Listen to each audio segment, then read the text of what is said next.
ભાગ 12 મોહ રાજા ચેતનને ચોરની માફક મારે છે. ઘનકનરૂપી બંધનો બાંધી અરે દસ્યુ ઊભે રહે. ચેતન તને આ મોહ રાજા ભવનગરમાં ફેરવે. વિડંબના પામે ઘણીને વિવિધ દુઃખોને સહે. નિઃશરણ આ સંસાર શો સાર છે તું શે કહે. હે ચેતન, તને આ સંસારમાં શો સાર લાગે છે? તને બચાવનાર નહીં કોણ છે? તું અસહાય છો. તને કોઈનું શરણ નથી. તારું કોઈ રક્ષક નથી. જે મોહને લઈને તું સંસારને ચાહે છે તે મોહ જ તારા મોટામાં મોટા દુષ્ટ શત્રુ છે. એ તને નિબિડ કર્મનો દોરડા બંધનોથી બાંધીને આ સંસાર નગરમાં ચોરની માફક ફેરવે છે. તને મારે છે, દુઃખ દે છે, પીડે છે, છતાં તું તેને છોડતો નથી. મોહને હટાવ, મોહનો સામનો કર. અહમ, મમ, મારું આ મંત્રથી તને મોહે પોતાને તાબે કર્યો છે. તેની સામે તું ના, હું નથી, ન મમ, મારું કંઈ નથી એ મંત્રનો જાપ જપ. એથી મોહ દૂર ભાગશે ને તું વિજય થઈશ. મોહ જીતાયો એટલે બસ, તને તારું સર્વસ્વ મળશે. તું પરમ સુખ પામીશ. માનવ જન્મ કોહિનૂર હીરો છે. તે પામીને ધર્મ કરો તે જ એ સફળ છે. સર્વજ્ઞ કરુણા નાગર પ્રભુએ લાખ 84 કહ્યા. આ જીવને ઉત્પન્ન થવાના સ્થાન બહુ દુઃખે ભર્યા. એ સર્વ સ્થાનોમાં અનંતી વાર ચેતન અથડાયો. કર ધર્મ માનવ જન્મ હીરો આજ તું જ હાથે ચડ્યો. વિવેચન: આ જીવને ઉત્પન્ન થવાના સ્થળ 84 લાખ છે. તેને 84 લાખ જીવયોનિ કહેવામાં આવે છે. 7 લાખ પ્રતિક્રમણમાં બોલાય છે. તેમાં એની ગણતરી કરાવી છે. એ સર્વ સ્થાનમાં દુઃખ ને દુઃખ જ છે. વાસ્તવિક સુખ તો કોઈ સ્થળે નથી. અનંતકાળથી પરિભ્રમણ કરતો આ જીવ એ દરેક સ્થાને અનંતી વખતે જન્મ્યો ને મર્યો છતાં તેને છૂટકારો ન થયો. ફક્ત માનવ જન્મ જ એવો છે કે જ્યાંથી આ જીવ જન્મ મરણના ચક્રાઓમાંથી છૂટી શકી છે, મુક્ત બને છે, સર્વ સંકટનો અંત લાવે છે. નર જન્મ ચિંતામણી તુલ્ય છે. માટે એ જન્મ પામીને હે ચેતન, તું ધર્મ કર. મૂર્ખ બ્રાહ્મણની જેમ કાગડાને ઉડાવવામાં એ રત્નને ન ફેંકી દે. વિષયો કાગડા જેવા છે. તેમાં આ જન્મ ન ગુમાવ.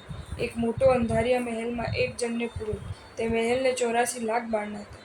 એક દ્વાર જ એવું હતું કે જ્યાંથી એ બહાર નીકળી શકે. બાકી બધા બંધ હતા.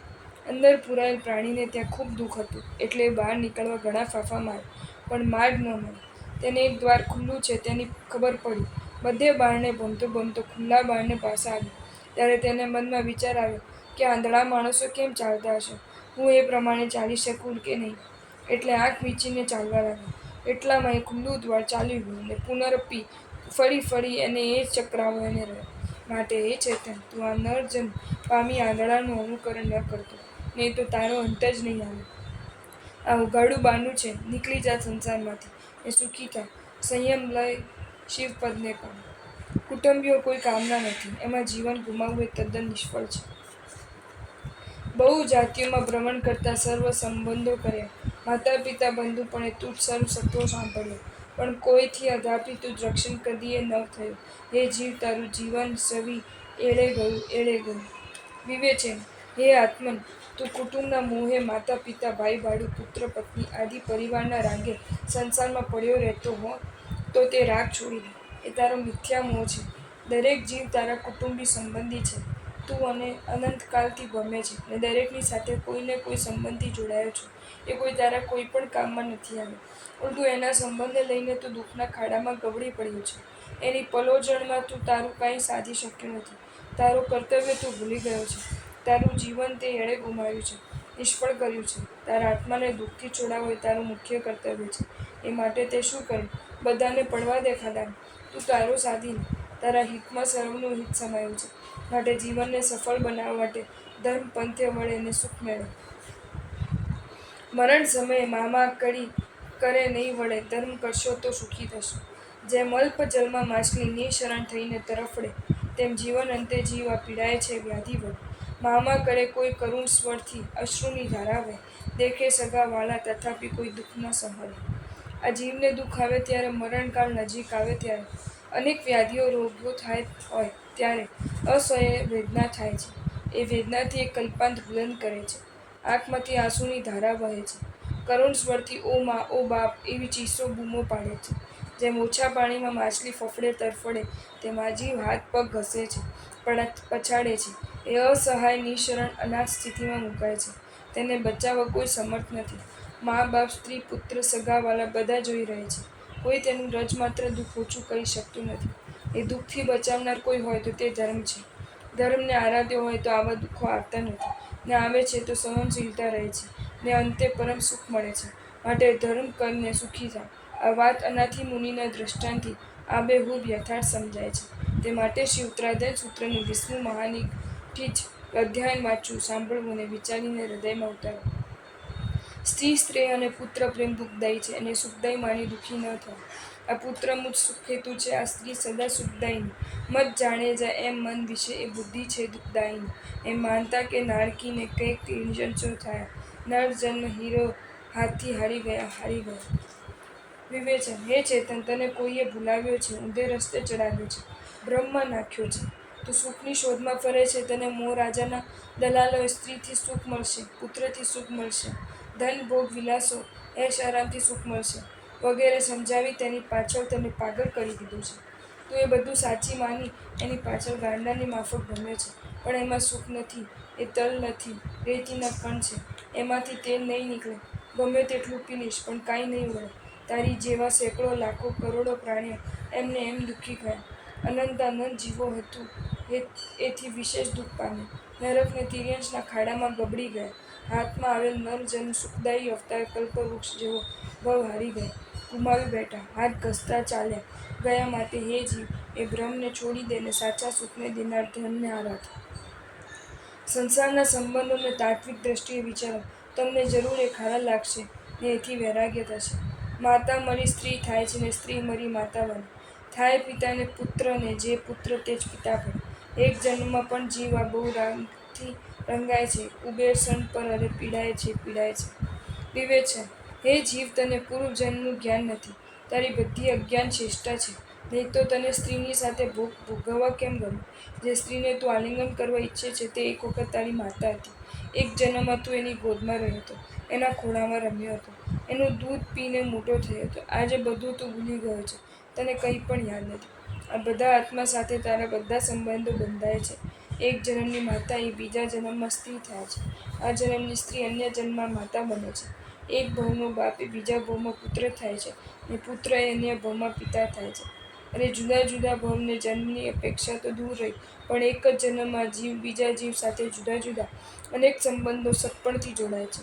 કર્મની સ્થિતિ મહાવિચિત્ર છે. કુબેરસેન એક જન્મમાં 18 સંબંધે બંધાયો હતો. તે વખતે આ પ્રમાણ છે. મથુરા નગરીમાં કુબેરસેના નામે વેશ્યા હતી. તેને એક વખત યુગલિયાને જન્મ આપ્યો.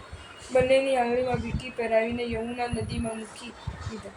સૌરીપુર પાસે તણાતા તણાતા આવ્યા ત્યારે બે મિત્રોએ બંનેને પાળીને મોટા કર્યા.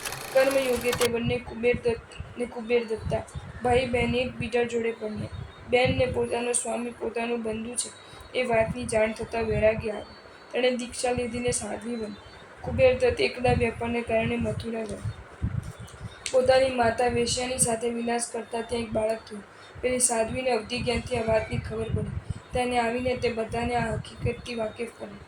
કુબેરદત્તે દીક્ષા લીધી. કુબેરસેના વેશ્યા શ્રાવિકા બની. સંસારની આવી વિચિત્રતા છે. માટે હે ચેતન, સંબંધોની જંજાળમાં ન ફસા. તે છોડી જ્ઞાનીના સાચા સંબંધો બાંધી મુક્ત થા. વિશ્વમાં એવું કોઈ સ્થળ નથી કે જ્યાં આ જીવે જન્મ મરણ ન કર્યા હોય. 84 લાખ યોનિ વિશે નથી કોઈ જ્ઞાની વિશ્વમાં. નથી જાતિ કે કોઈ કુળ એવું જીવ ન ગયો જેમાં. વળી સ્થાન પણ એવું નથી આકાશ કે પાતાળમાં જ્યાં જન્મ મરણો ન કર્યા બહુ વાર શ્વાસોશ્વાસમાં. હે ચેતન, જન્મ મરણના દુઃખ એ સર્વ કરતાં ભયંકર દુઃખ છે. એથી અધિક કોઈ દુઃખ નથી. તારો જન્મ મરણ કરતાં હજુ પાળનારું. પુનરપી જનનમ પુનરપી મરણમ. વળી જન્મવું ને વળી મરવું એમને એમ ચાલ્યા જ કરે છે. જન્મવાના સ્થળ 84 લાખ. એ બધે મેં તે જન્મ લીધા. બધી જાતિમાં, ઊંચા નીચા કુળમાં, દરેક સ્થાનોમાં તે અનુભવ કર્યો. આકાશ, પાતાળ કે પૃથ્વીમાં એવી કોઈ જગ્યા નથી કે ત્યાં તે જન્મ મરણ ના કર્યું હોય. એક વખત તારી એ દશા હતી કે તું એક શ્વાસોશ્વાસમાં 17 વખત જન્મ મરણ કરતો. હજી તને એ જન્મ મરણથી કંટાળો નથી આવતો? આવે છે તો શે માટે જન્મ મરણ વધે એવા આચરણ કરે છે? જન્મ મરણથી છૂટવા પ્રયત્ન કર. ધર્મ કર. સંસારની માયા છોડી સંયમ લઈ પરમ પદ મેળવ કે ફરી તારે જન્મવાનો કે મરવાનો વારો ન આવે. વિષયો સેવાથી વિષયો વધે છે પણ ઘટતા નથી. ઘીથી અગ્નિની જેમ. જે વિવિધ વિષયો ભોગવ્યા બહુ વાર ને જે જે વમ્યા પરભાવમાં પકડાઈને તે અરે પાછા ગયા. પણ વિષય સુખની લાલસા હજી તારી હજીએ ન મટી. શું સિંચતા ઘૃતથી કદીએ અગ્નિની જ્વાલા ઘટી? એ જીવ, આ કામદેવના બાણથી હણાઈને, પરભાવમાં પકડાઈને, મોહમાં મૂંઝાઈને તું વિષયોને ઝંખે છે. તને એમ થાય છે કે એકવાર આ વિષયો ભોગવી લઉં એટલે મન શાંત થઈ જશે, તૃપ્તિ થશે. પણ મૂળ, આ વિષયો તો તે એક વખત નહીં અનંતી વખત ભોગવ્યા તોય તારી એની એ જ દશા છે. વિષયો ભોગવવાથી ઘટતા નથી પણ ઉલટાના વધે છે. તેનાથી છૂટવાનો ફક્ત એક જ ઉપાય છે, વિષય વૈરાગ્ય, વાસનાઓનો ત્યાગ, ઇન્દ્રિય વશીકરણ. ઘી હોમવાથી અગ્નિની જ્વાળા શાંત નથી થતી પણ વધે છે, તેમ ભોગવવાથી કામવાસના ઘટતી નથી પણ વધે છે. માટે હવે કામઅગ્નિમાં ભોગરૂપી ઘીનો હોમો એ આપ શમી જશે. ભોગનો ત્યાગ કરો ને યોગને આરાધો. સ્ત્રી, મોહ, વિષય, લાલસા, ઘનેચ્છા એ સર્વ લાકડાના લાડુ જેવા છે. એક નહીં ખાવામાં જ સાર છે. જે સ્ત્રી ખરેખર શસ્ત્રને આ બંધુનું બંધન કરે ને વિષય સુખ છે વિષયમાં દોલત વળી દોલત અરે, એમ જાણીને હે મિત્ર મારા વિરહ આ સંસારથી, આ લાકડાના લાડવામાં રસ તનો છાંટો નથી. વિવેચન: હે મિત્ર, આ સંસારને અસાર સમજ. સંસારમાં છે શું? સંસારમાં 4 ચીજ તને મોહ પમાડી રહી છે, પણ એ ચારે ભયંકર છે, તને ફસાવનારી છે, તારું અહિત કરનારી છે. તેમાં પ્રથમ મોહક ચીજ છે સ્ત્રી. એ સ્ત્રી નથી પણ સાચે શસ્ત્ર છે, કામદેવનું અમોઘ અસ્ત્ર. તેનેથી હરાયેલ તું તારું કંઈ પણ કરવા સમર્થ નહીં થાય. બીજું છે બંધુ પરિવાર. તેનો મોહ મહાબંધન છે. એનાથી બંધાયેલ તું દુઃખી થઈશ પણ છૂટી શકીશ નહીં. સંસારમાં ખેંચનારી ત્રીજી ચીજ છે વિષય સુખ, પણ એ ઝેર છે, હાલોહાલ છે, કાતિલ કાળકૂટ છે. કિંપાકના ફળની જેમ મીઠા લાગશે પણ તને મારી નાખશે. ને ચોથો ચીજ છે દોલત, ધન સંપત્તિ, પણ એ દોલત જે છે એ એવા આવે છે ત્યારે તારી છાતીમાં લાત મારે છે. તું એવો તો અક્કડ થઈને ચાંથી કાઢીને ફરી છે કે તને કાંઈ પણ સૂઝતું નથી ને જતી વખતે પાછળ વાંસામાં લાત મારે છે. તું એવો વાંકો વળી જાય છે કે તારાથી ઊંચું પણ જોઈ શકાતું નથી. માટે હે બંધુ, આ સંસારને છોડી દે, એમાં ન ફસા. જ્યાં સુધી એમાં નથી પડ્યો ત્યાં સુધી એમ થાય છે કે એમાં કંઈક મજા છે, પણ એમાં પડેલાને પૂછી જો કે એ કેટલો પસ્તાય છે. એ લાડવો દૂરથી પીળો દેખાય છે પણ એમાં કાંઈ નથી. એ લાકડાના ઝેર ભૂસાનો લાડવો છે. એ નહીં ખાવામાં જ સાર છે. ખાધા પછી પસ્તાવો થશે. સ્વાદ તો નહીં આવે પણ એ મોંમાં એવો તો ચોંટી જશે કે બીજું પણ તને ખાવા નહીં દે. મુખ સાફ કરતાં તારો દમ નીકળી જશે. માટે સંસારમાં ન પડ. એ શાશ્વત સુખના પરમ સાધનભૂત સ્વયંને સ્વીકાર. જો તમને આ વિડીયો ગમ્યો હોય તો આ વિડીયોને લાઈક કરો અને મારી ચેનલ જૈન ફેક્ટ્સ એન્ડ સ્ટોરીઝને સબસ્ક્રાઈબ કરો. ધન્યવાદ.